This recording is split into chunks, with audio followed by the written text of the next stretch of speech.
I don't hear you.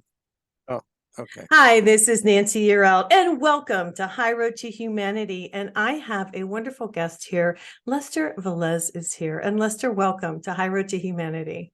Thank you. Thank you very much. Appreciate you having me here. I'm so glad you're here. It's a really good day he's here. We've got a lot of news going on with UFOs. We're going to talk about what's happening. There's a whistleblower that's come forward that just came out in the news. But let me read Lester's bio and let you guys know what we're going to talk about today. Now, Lester is a graduate of the University of Vermont with a Bachelor's of Science degree in Business Administration. But in 1970, he served in the U.S. Army as a field artillery officer and later Vice President of Luscom Engineering and a Silicon Valley-based manufacturing representative company. Okay, so he joined MUFON, the Mutual UFO Network, in 1991. And he's held the following positions. He was a field investigator. He was a training coordinator for field investigators. He was the assistant state director in Northern California. He's the chairman of the AERC, which is the Abduction Experiencer Research Committee. Now, he's a team leader of ART, which is the Abduction Response Team. So he helps people, you guys, who have been abducted. Also, during that time, he became a facilitator for an abduction support group in San Jose, California. And in 1994, he co-founded OPUS, which is the Organization for Paranormal Understanding and Support. So we're really glad you're here today, especially today. Some interesting things going on, yeah, isn't it? talk about this. I pulled it up. I'm sure you're more well versed than I am, but the headline that I have reads: Military whistleblower goes public with claims U.S. secret UFO Retrieval Program terrestrial arms race. This is some crazy stuff going on right now. And my computer's doing weird things today, too. I want you all to know. Well, at least I can hear you. Yeah, And you I can see hear. you. Yeah, I you can can. hear and see you. There we go. Okay. All right. So I'm Yeah. back. Yeah. And the computer's been doing weird stuff, you guys, ever since I got on with this guy. So I don't even know what to say. Ooh. Yeah. Woo. So take it away. What you Yeah. got to tell us What, about what's happening well, right it's really interesting that the drumbeat has gotten louder and louder, since 2017. When that article came out in the New York Times, now? and the Navy pilots, gun camera videos that they had taken of these objects that were doing crazy things that most of our technology doesn't understand how it's possible. Um, However, having said that, the our federal government has been deeply involved with this phenomena for a very long time, decades, Right. decades. Right. And so they've had crashed UFOs that they've reverse engineered, which now some of these craft that are flying around out there, it's ours. It's our Yeah, it's our creation. stuff. And actually, I'm from New Mexico, lived there for 20 some years, played the Roswell game. And, we all know there's a lot going on in the mountains in New Mexico. I'm in Arizona now, but there's a lot going on here. Yeah. Oh, absolutely. Absolutely. Yeah. And I think that this revelation by Grouch, Charles Grouch, that is the credentials that he has are impeccable. And Mm-hmm. this is the kind of thing that actually I just recently interviewed John Ramirez, a retired CIA agent, Okay. uh, that told me about the fact that some revelation was coming forward. And Mm. I'm not sure. I just emailed him yesterday. I said, is this the thing that you were talking about, that there was going to be a revelation by a really well-placed person with the kind of credentials that are impeccable, Mm-hmm. that is going to blow the lid off of this whole thing. I don't think maybe this is the one, but he then further explained to me that this event would occur between Labor Day and Thanksgiving, that there were going to be like generals coming forward and other political people with the kind of credentials that, again, that you're not going to be able to discount their stories. Yeah. Do you And think they just have enough is enough? Do you think they're to the point where they're like, because I'm watching on TikTok and all these other different things that are not so, I don't know, they can't really change what's going on. And there are so many people out there that are filming crafts. There are so many more and more and more. And I don't know if we're waking up and we're just seeing it now, we're seeing between the veil, or if there are just that many more crafts. What's your feeling on well, that? I think what it is our technology is, you have a phone in your pocket right now, I'm Yeah. sure. Yeah. And, and that phone has a camera. And we never had that kind of technology before. Mhm. And so this has enabled the population to do those kind of things, to be able to, at a moment's notice, take a picture. Whereas before you had to run in the house, get your camera. Hopefully there was film in it. Yeah, right. You And it know, was still there and you could get the photo. Well, right. let's talk about this because you were a young boy. Let's talk about what happened to you. Let's rewind a Yeah. little bit. So tell us your story. Yeah. You grew up in were you in California or where were No, you when you yeah. saw this? Yeah. I was in Connecticut. I was Okay, that's right. born in That's right. Connecticut. Okay. And I was a late October evening, and I was coming into the house after feeding my dog, Yeah. and I saw this craft. It was an oval in shape. It was kind of a whitish, silvery type of a coloration, and it was totally silent, and it was just moving across the tree line. And it scared the crap out of me. And Yeah. so I ran in the house to try to get my father to come out. And when he finally did, it was gone. Yeah. And he says, "Oh, it's probably just a beacon of light reflecting off a cloud." Well, I didn't buy that story. Yeah. Right. And I went to the library soon thereafter and started picking up books on UFOs. Mhm. And back in those days, it's the late 50s, that George Adamski was the preeminent ufologist, if you will, Yeah. with his incredible pictures that he took through his telescope of these craft, and talked about the Venusians that he was Yeah. involved with. I mean, so it really just blew my mind. And then, of course, I became an adolescent, and girls became a little bit more interesting than UFOs, and I Right. kind of forgot about it all. And I went off to college, was in the ROTC program, got married right before I went into the military, and uh, back in 1985, it was that we moved from uh, Connecticut to California, to Okay. San Jose, Right. and picked up the San Jose Mercury News, as it was called back in those days. And Stanton Freeman was coming to San Jose City College to talk about UFOs and the government cover-up. Right. So, I mean, it was like somebody threw a switch, and oh my God, it was like it all rushed back to me. Like I need to go see this guy and find out what's going on. Right. So he had this incredible lecture, and on my way out, um, there was a table out there set up by MUFON, Mutual UFO Network, that Yeah. started here in Seguin, Texas in 1969, and by a couple of engineers. And so they produce a monthly journal. So I decided to get it and read about the cases that they were all involved with. Well, Mhm. after a while, it just wasn't enough for me, and so they had a field investigator training course, and so I took that and passed it, and became a field investigator. And almost without exception, the cases that I got involved with were not only sightings, but people were telling me that they had contact with non-human intelligences. Right. And and so, the first time that happened, I was somewhat skeptical, because I was kind of a nuts and bolts kind of a guy back then. Mhm. And but then the next person is telling me a very similar story, and then another person is telling me another story like that, and I'm going, wow, my window of believability is expanding substantially. Right. And So I one day a person asked me, "Do you know of other people having these kinds of experience?" I said, "Yes, I do."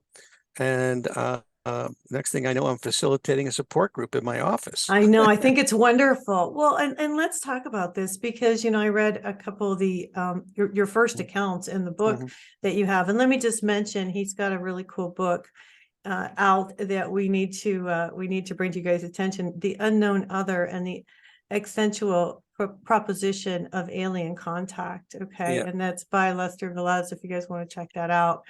You know, I was thinking as I'm reading this, these people had to be scared to death. Oh, absolutely. I mean, this is a very traumatic thing that happens. No matter if it turns out to be a positive experience or a negative experience, the beginning stages of of this interaction is quite stressful. There's no Yeah. question about it. I mean, I would be frightened. That's probably why they haven't come near me, because they know I'd be scared to death. I don't know, but these people, they're frightened. I read in the book where the woman is watching her husband go up, and he's like in the fetal position, because the soul, we all have this soul inside of us, and the soul Mhm. doesn't even know what's going on. And thank goodness that you did this, that you were put in this position. Isn't it interesting that you were able to bring all these people together? Well, yeah, and people say, well, how you got into this? Well, the thing is, it kind of evolved. Yeah. It came about. It was a process that went on, and so I felt very compelled to try to help these people as much as I could. Yeah. Um, and so the story gets even a little bit more interesting in that one day a writer for a paper out of Monterey, California, came to me. Um, he had contacted MUFON headquarters, and he was looking to do a story on UFOs and things of that nature. And so uh, the uh, the head of the international director gave him my name, and so he came out, did the interview. And after the article came out, I got a call from a woman down in Carmel, California. Oh yeah, I see A- this. Yeah. And she wanted to know what was going on with her brain when she was in contact with these off-earthly entities. And when she said that, I said to myself, geez, I have no idea how I could possibly help in that regard. But then she said she was working with an emergency room doctor in Carmel as well. And that triggered a thought that I had a doctor friend, Dr. Eugene Lipton, who is Right. my co-founder Yeah. in the organization. And I said, hey, this woman called me and she's, working with an emergency room doctor. I know you want to meet other doctors. And so why don't we go down there? Let's talk to her and see what's going on. Hmm. So we went down there and we walked into her house and there was a picture on the wall. And she's standing on the back of this, rather large boat and obviously beautiful crystal clear blue water, Caribbean-ish, type of a thing. And I said, so what's this all about? She says, oh yeah, I'm down there in the Caribbean helping these treasure hunters. And I said, how are you helping the treasure hunters? She said she was in contact with the captain of the galleon that had gone down. So that started the afternoon off in a big way. Uh, but then she started to tell us things about ourselves, each of us, that there was no possible way she could know. Right. And then we found out that due to a near-death experience that she had, that she became very psychic Hmm. and being able to converse with these off-earthly entities. She had a telepathic capability as well. So, and you start to see what's going on here is that a lot of the paranormal is connected. Here's a near-death experience. Here's psychic ability. Here's people being abducted, uh, and there's so many things that seem to be part of a puzzle, a larger puzzle that Right. somehow fit together in ways that we still don't understand.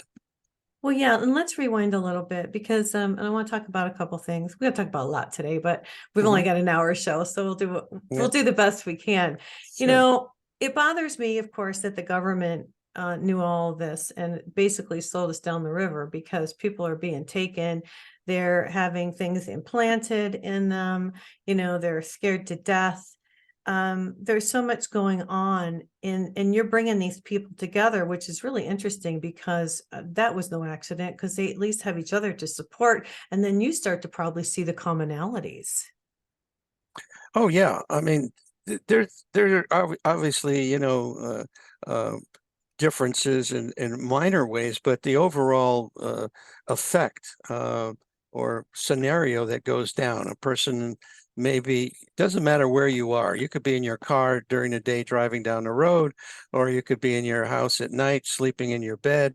Right. Uh, something comes through the wall usually, or through the ceiling, and the next thing you know, you're being taken through the wall or through the ceiling, maybe in a beam of light. You're put on a table, you're examined, probed, liquids, specimens are taken, blood, semen, eggs, as far as a woman is concerned. Yeah, and I even read that it's usually people who are O negative blood type. That was odd, I thought. Yeah, the Rh negative factor seems to be an interesting commonality that a lot of experiencers have. Um, and the O, of course, the O in general is a larger population, and then you add on the negative part of it, and so that's why they came out to be, that a larger group. So I don't know. What are you? What's your blood You type? know what? I think I'm O positive, and that's Oh yeah, why. Yeah. yes, I am too. I am Yeah. too. Yeah. They But don't like me as much. I was like, what oh, that's good. what color are your eyes? Blue. Blue. Okay, yeah. Mhm. Hazel. I have hazel eyes. And blue eyes. That's another characteristic that seems to be popular among the aliens. But why are here's the thing, and I hate to be a bottom line kind of girl, because as I'm Mm, reading this and we've heard about this for mm. years, we've known this has gone on for years, and I have my ideas, but I want to know what you think. Why are they abducting people? Why are they implanting these things into people? What is the reasoning behind this? Have they lost their civilization? You talk about time travel. I mean, there's a lot of reasons, I'm sure, but kind of give me an idea in the audience, like, why Well, are they doing this? I think since I wrote the book, I think some of my thinking has changed a bit. Okay. Uh, um, I think what we're really involved with here is we're not at the top of the food chain. Yep. We this has been going on for eons, Right. and it's just part of how the universe operates. Just like we raise cattle and then we end up eating them. I'm not proposing that this is what their agenda is, but uh, I think that it's a scientific thing as well. I think they've been following generations of people that have had experiences. If you talk to an experiencer, you'll find out later on that their parents had an experience or their grandparents had an experience. And Mm-hmm. so there's some traits that they seem to be following. So I think they've Dr. Gary Nolan out of Stanford University did a very interesting analysis. He was talking about how our genome changes about every 600,000 years, and that the Earth is supposedly 4.5 billion years old, except that based on where we are genetically, all right, the Earth should be about 9 billion years old, unless somebody tampered with our genes, eons ago. And that's what I think is going on. I think that we've been created, and that they're just following their experiment. And just like we do with animals. I mean, these marine biologists, they'll go out and they'll pull a porpoise out of the water, and they'll tag him, okay, implant. Yeah, that's true. They'll take blood samples out of him. They'll probe him with other things, to extract whatever they're looking for at that time, and then they throw them back in their environment and back in the water. So they're pulled out, put on put on a ship. And Yeah. it's the analogy is really quite striking. Yeah. Well, I'm going to stop you for a minute because I had a Sure. friend that was abducted. Hmm. And she told me, and she said that in White Sands, I don't want to hear if you've ever heard this before, because Hmm. this kind of made sense to me. She said that they weren't allowed to really come in our space, but it was our scientists that actually blew a hole in the atmosphere to where they could actually come in. And because she told me about a time where she was a little kid and she just saw ship after ship after ship coming in to White Sands in that area, Hmm. Alamogordo area in New Hmm. Mexico. And she said cars would pull over to the side and park Hmm. and just watch. Wow, So I know. So, and that's cool. I know. That's why I'm like, she said it was our scientist. I'm just throwing this out there because that's what she told me. And she also worked with, it's interesting because she took me on my first Star Watch because she was abducted. And the one thing she was afraid of, she was abducted. She said her father had worked on one of the bases and he was in security. And what she was afraid of the most was a microwave. Hmm. And I Yeah, wanted you to talk about this because she was deathly afraid of the microwave. And it was the weirdest mm, thing. And it made me to the point where I won't use my microwave. So I want you to talk about those couple things because that made sense to me sure. that maybe we were okay. And then we screwed ourselves, excuse my French, by, Hmm. doing experiments that we shouldn't be doing. Well, I think the nuclear testing brought a lot of attention to the universe Yeah. and to the various groups of aliens that were concerned. Uh, and of course, now there's a big thing going on about the fact that the tall whites and another group, I think the Nordics, are saying that there is going to be a limited nuclear war started by the Iranians. But anyway, I digress. That's a whole nother Yeah. subject. We'll see if they'll stop it or not. Yes. Go ahead. Yeah, exactly. But uh, But I this the story she told me made a lot of sense. Like they well, tore they it makes sense that they would have experimented and went too far. certainly, the nuclear age with its, Hiroshima and Nagasaki, that was tragic. But it ended the war. Yeah, right. And that whole process of the testing that went on there was so many sightings around that time because of that. Right. That's what, There yeah, was I think. great interest in that. Yeah, yeah. And then as far as your microwaves, you know, I talk about that in my book about the Right. effects of this type of thing, whether it's a microwave, gamma ray, X-ray. Um, these are all factors that are very harmful to us. And this is why some people that come in close contact with a ship have issues, health issues afterwards.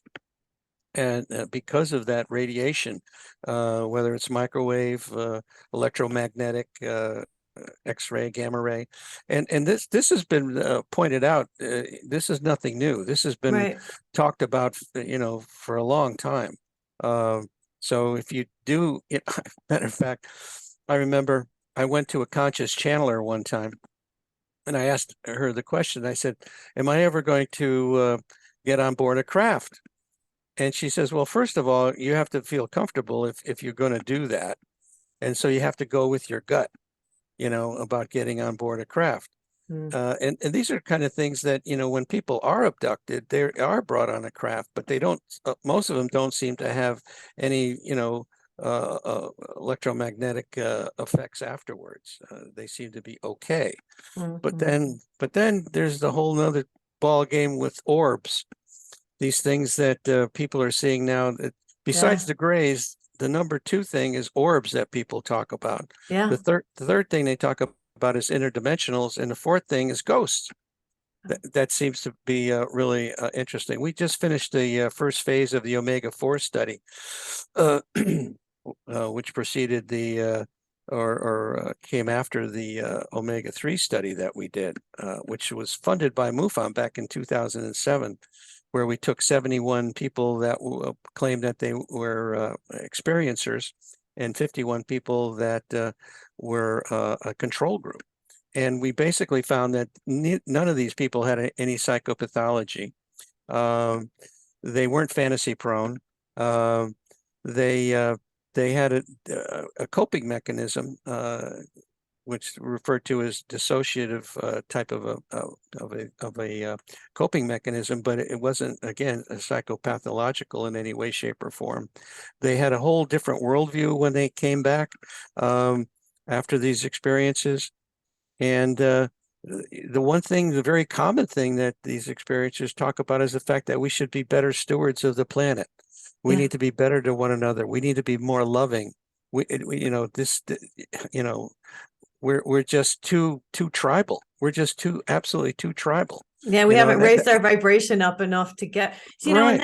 and that's what, and I don't mean to interrupt your train of thought, but that's all right. No, I want to say that, as many people have I spoken to, I always say, why haven't we connected with these beings? And it's because we're not there yet. We haven't raised our vibration high enough. We're working on that to be more loving souls. But then on the flip side, I've heard horror stories about some of the reptilians. Mm-hmm. So I mean, so it kind of. Well, I think what's going on, Nancy, is the fact that just like we have here on this planet, we have good people and we got bad people. Right. We do. And the same thing is going on up there. I've heard positive stories about reptilians, very loving stories. Okay. And but then others have had really bad experiences that way. But I think going back to your comment earlier that this retired Israeli general wrote a book last year, I guess it was. His name is Haim Eshed, and he talked about the fact that we're working with the extraterrestrials. We have bases on the moon. We have bases on Mars. Mm-hmm. And the reason that the aliens have not shown themselves is that we're not ready. We're Well, just and the not secret ready. space program too, there's a lot of guys that have come forward that say they were taken when they were young. They've been in the secret space program all this time. So what do you think as far as, okay, I just want to know your thoughts. I feel intuitively, I just feel like it's a control thing with our government. I hate that they act like they were so stupid that we don't know this is going on. So it's really obnoxious, I think, to insult our intelligence in this way. But I'll just say that's how I feel. But I know this has gone on for a long time. Do you feel like these guys are in control because of the technology and they made a deal and said, okay, we'll give you this if you let us take a certain amount of people? I mean, that's what I think. What do you think? Yeah, I think it's a combination of things. It's one, probably that deal was made. Eisenhower was involved with that. Right. And I think that we just I think that this whole thing has got many layers to it. I mean, the people in power don't want to lose power. If they can't tell the people, well, we know what this is. It's and we've fully investigated it and we understand it fully, and so there's no reason to worry. Go back to bed.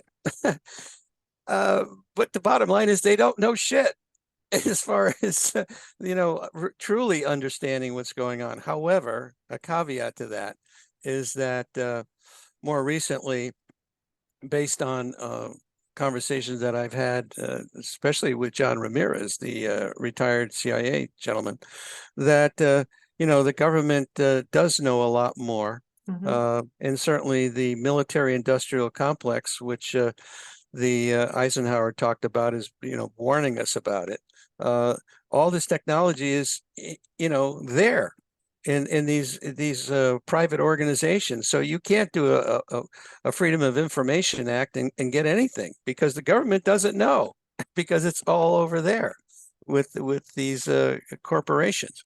So interesting. I think, okay, so intuitively, I feel like they're just, I don't think it's this year. I think it's going to be like another year or two I really do. I think they're going to just make contact. I think some of the good ones will make contact. What do you think? Uh, Again, based on my conversation with John Ramirez, he posited the fact that there was going to be a major revelation This year. this year, Labor Day, between Labor Day and Thanksgiving, Wow. that this was supposed to happen. So Well, we'll see. I we'll mean, see what happens. Yeah. a lot of people over the years have certainly posited different dates, and of course, a lot of that never happened. Right, exactly. Well, because they keep putting it, I think there's so many people waking up right now. And I think like this guy that we were talking about in the very beginning of the show, Yeah, Grusch. Grush, he he's only in his 30s, but he just probably felt like this is ridiculous. Why are we not letting people know what's going on? And that's why you've got so many people come forward, or how many people on their deathbed, talked about Roswell, right? Oh, absolutely, absolutely. And So, that's for Roswell's 50th anniversary, I was there, and I had an opportunity to talk to Colonel Corso, okay. and he wrote the book Day After Roswell, and he talks about re, you know putting the materials that they found in the craft into various companies, like transistors went to Bell Labs in New Jersey. But other organizations, Velcro came out of it, Night Vision came out of it, a whole bunch of different things that he seeded into all these companies to have them figure it out, how to reverse engineer all this stuff. And I told him, I said, here, you were a very well respected part of the Eisenhower administration. And, to come out with a book like this where, people, I'm sure, are looking at you with a kind of a weird eyeball. And why would you want to come out and put your kind of reputation on the line? And he says, because our children need to know about this. This Yeah. happened, and they need to understand that this is real and this is the way it went down. Amen. Yeah, no, Amen. that's true. I agree with that. I agree with that wholeheartedly. We should know all this stuff is coming out, I believe, because we are raising our vibration and we are starting to wake up and we are starting to connect more with that higher power, with that higher vibration. And that's what's doing it, to be honest with And I you. think too that from a technological standpoint, I mean, what you and I are doing right now, you couldn't do this 10 years ago. You couldn't do this 5 years ago. You couldn't do it. And Yeah. so our technology is such that, I mean, you have social media, you have so many people like yourself doing podcasts, and talking about these types of things. And people are Yes, interested. I they mean, are. the number two thing that people are interested in is UFOs. Yeah. Okay, that whole thing. And the number one is porn, of course, on the internet. Isn't that But sad? Isn't that sad that that's what we've come to? Wow. but I want to ask you I have a couple more questions for you, if you sure. Oh don't mind. yeah. What do you know about Antarctica and what's going on over there? And why are we not allowed? Are there bases? I feel like, they talk about the ships coming out of the water. You had so many different Navy guys who've told stories about this. What do you Yeah. think? What do you think's going on? Well, I think there's definitely Linda Moulton Howe, her show Earth Files. Okay. By the way, Linda wrote the foreword to my book. She Um, did. Yes. and Saw that. and I've known her for a long, long time. And she had interviewed a couple of military people that were there in Antarctica and saw the structures that were phenomenal under the ice, like a mile down under the ice, and the stories that they told about keep out zones. You couldn't go there, and one day they did go there, and they got intercepted, and I mean, it was like, yeah, there's something going on, and I think that now that Congress has passed this law that people can come forward and not worry about their NDAs, breaking their NDAs, that you're going to get more people coming forward to talk about this phenomena, and Yeah. that it's real. It's Yeah. absolutely real. Well, and they talk about all the bases underground and all the tunnels underground, which for me is kind of, I don't know. I hate to put this together, but with all the people coming in from Mexico and all these different countries and all the Mhm. trafficking going on, and then I know there's tunnels underneath the earth, and I feel like there's some kind of correlation there between, the reptilians, or, and what's happening. Mm. Any correlation that you have found? I mean, I'm sure I'm not the first one that's brought this up. Yeah, I mean, it's talked about the fact that actually the reptilians were here before we were here, and that Okay. it was their planet, Really? and we kind of invaded in some way, shape, or form. Okay. So, and again, these are all conjecture. I have not seen any definitive proof Right. along those lines, and that's the problem with this whole phenomena. Proof is very hard to come by. However, having said that, I mean, people that have had experiences come back with implants that have been removed by the late Dr. Roger Lear did Alien in the Scalpel, his book. He talks about the 17 implants that he took out. I got to read this to you. This is really interesting. Yeah, definitely. And Okay, so anyway, these implants, there's no inflammatory rejection reaction by the body to these foreign objects. No visible portal of entry. Collections of specialized nerve endings surrounding the object. An outer coating of ceramic biological material. A metallic phase where inorganic metal becomes biological tissue. The emission of radio waves, which are deep space frequencies in the FM band. So these things are transmitting in some cases. Electromagnetic fields in excess of 10 milligauss. Composition of meteoric iron 66, rare earth metals such as U-236, a single isotope of uranium existing by itself, as well as elements such as uridium, which is very rare and hard to find in the Earth's crust. Non-terrestrial isotopic ratios indicating the involved elements did not come from Earth. but yet it's That's emitting, proof. but it's admitting, yeah, it's proof for sure. Yeah, yeah, But yeah, it's emitting radio waves. That's the thing that's really, yeah, tripping me out on the yeah. whole thing. So this was analyzed by some really prestigious labs, and he names all the labs that he utilized Yeah, yeah, because they sent implants. I wrote this down to Los Alamos National Labs, to New Mhm. Mexico Tech, to Toronto, to York Yeah, University, yeah, all yeah, different mhm, to look at these implants. yeah, And yeah, let's talk about some of the stories, if you don't mind. We've got sure, a little bit more time left.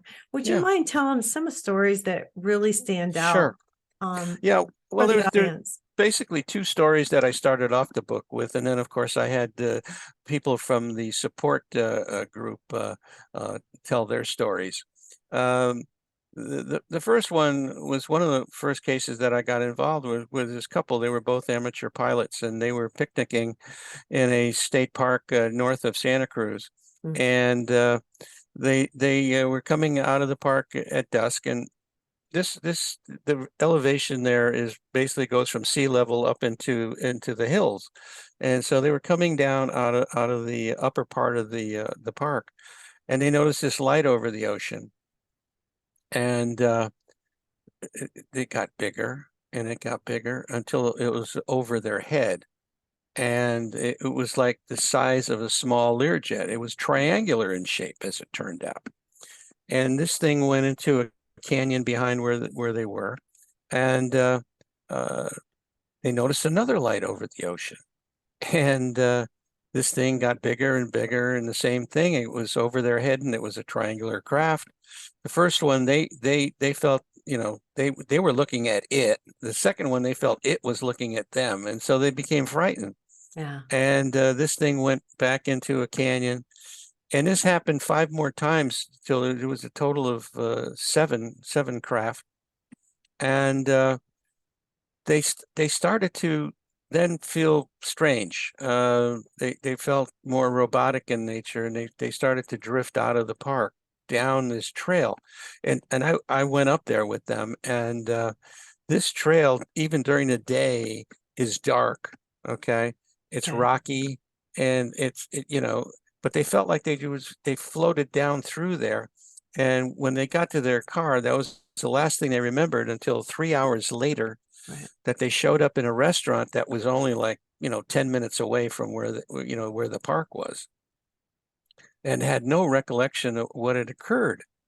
So they eventually came to our support group meeting. And after this incident, they both developed a rash, Yeah. and they went to the doctor. One of his, I think it was his doctor first, and he couldn't, figure out what it was. There's a lot of poison oak, a lot of poison ivy up in that area, but it wasn't that. So they went to her doctor, and he examined them and says, well, it might be something internal that is going on, but I'm not sure exactly what it is. Right. So they ended up coming to the support group meeting, and they brought a picture of their rash. And they showed it to the group there that day, and almost without exception, they all said at one time or another they had a similar rash.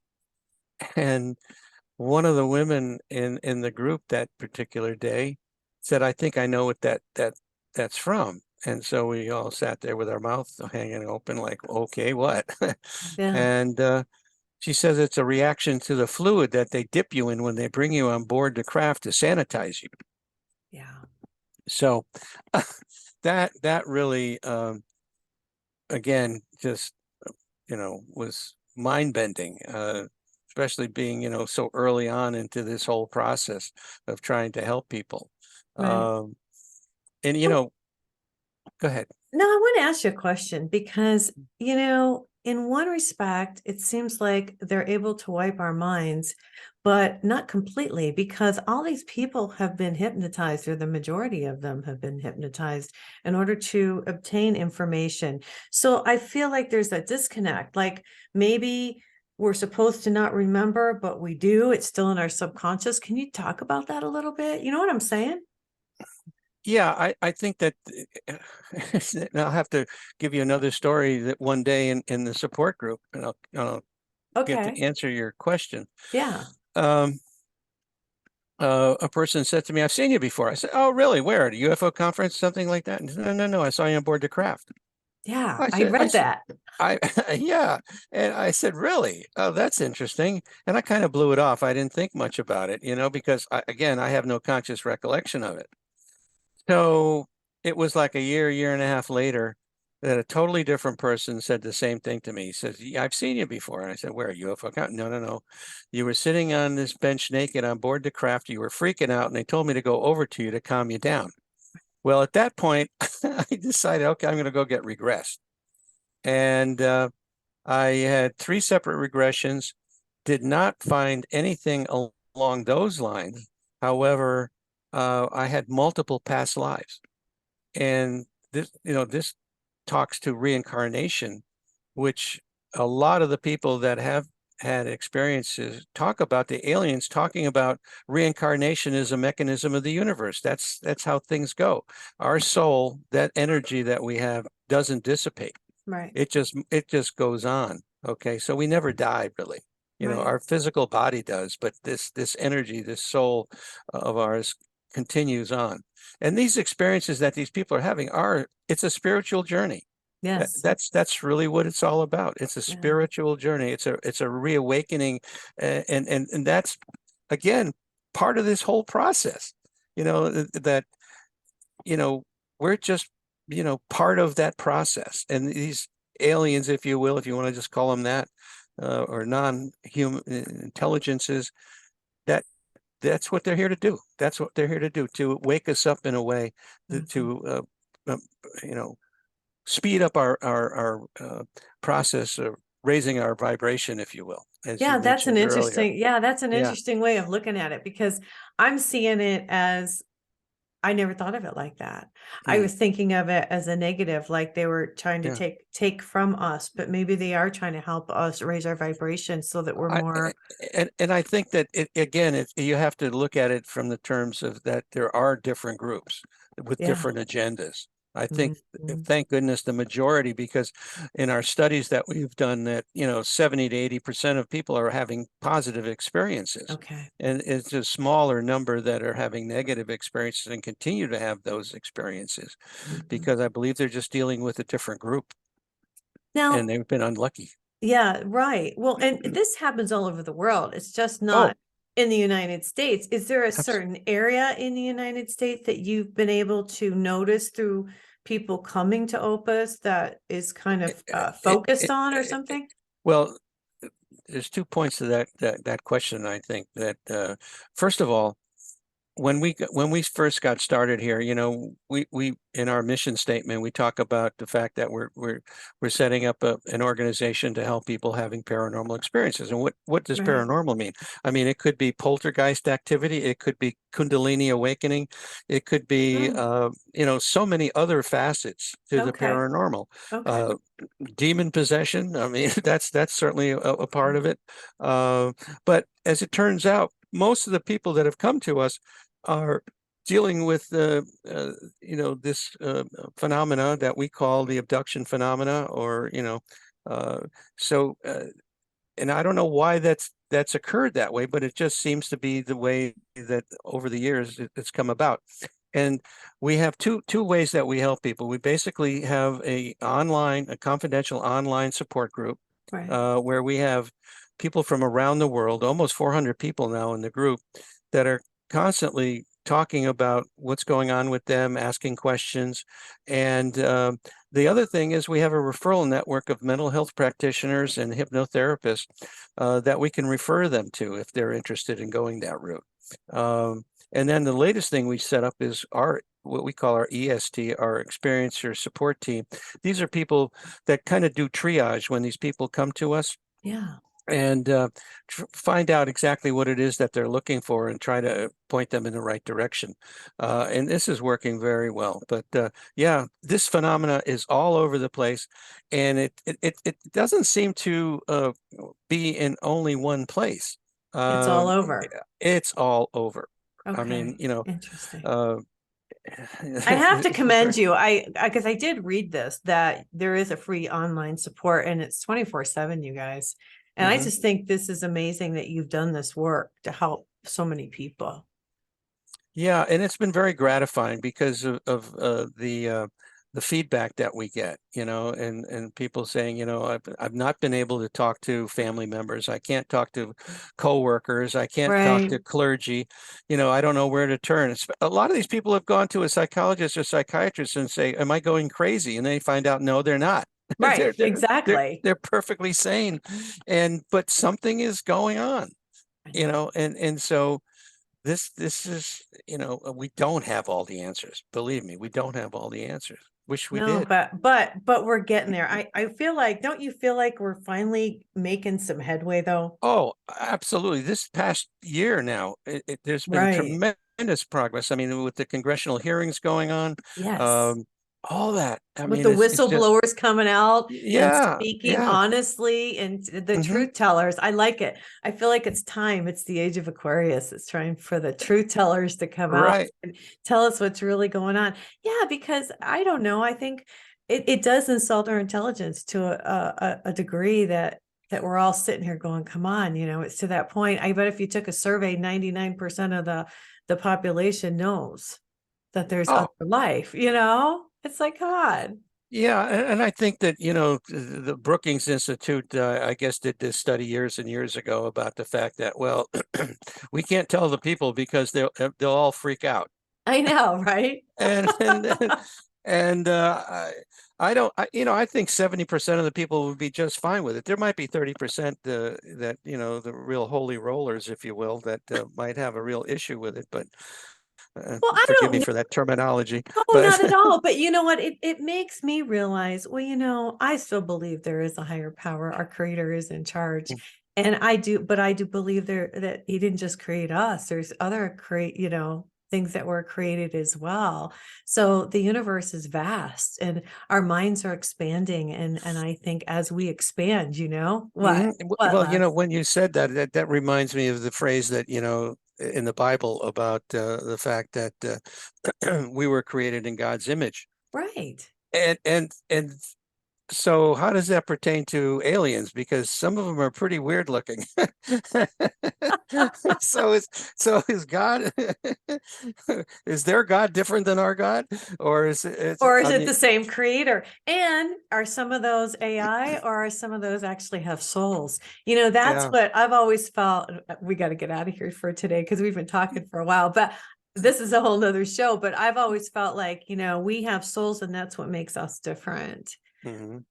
And so Yeah. I don't know if a lot of these different other, if the reptilians or if, the grays, do they have souls? Yeah. Yeah, you know what Yeah. I That's mean? in many cases you would think not.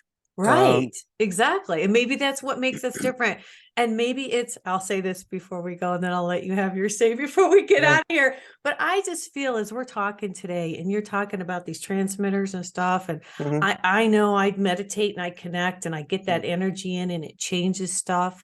We are learning to connect to Hmm. this higher vibration. You can say God, you can say creator, you can just say higher vibration, but we are connecting and they're trying to do something to connect us too. So it's all about the energy, right? Hmm. Absolutely. Absolutely. I don't So, know. yeah, exactly. And I think what it is that some of these things resonate with us, when we start talking about it, and Yeah. it feels right. It feels right. And I think that's what you have to go by. Some people call it go with your gut, but Yes. I think now it's maybe up here a little bit Go with further, your like in heart. your heart. There Yes. you go. Oh, that's wonderful. Oh my Yeah. gosh. Lester Velez, thank you for joining us today. Oh my goodness. Thank you so much, Nancy. And you know what? I really appreciate the kind of things that you're doing, Thank you. and all the other podcasters out there that are trying to bring these kind of stories forward.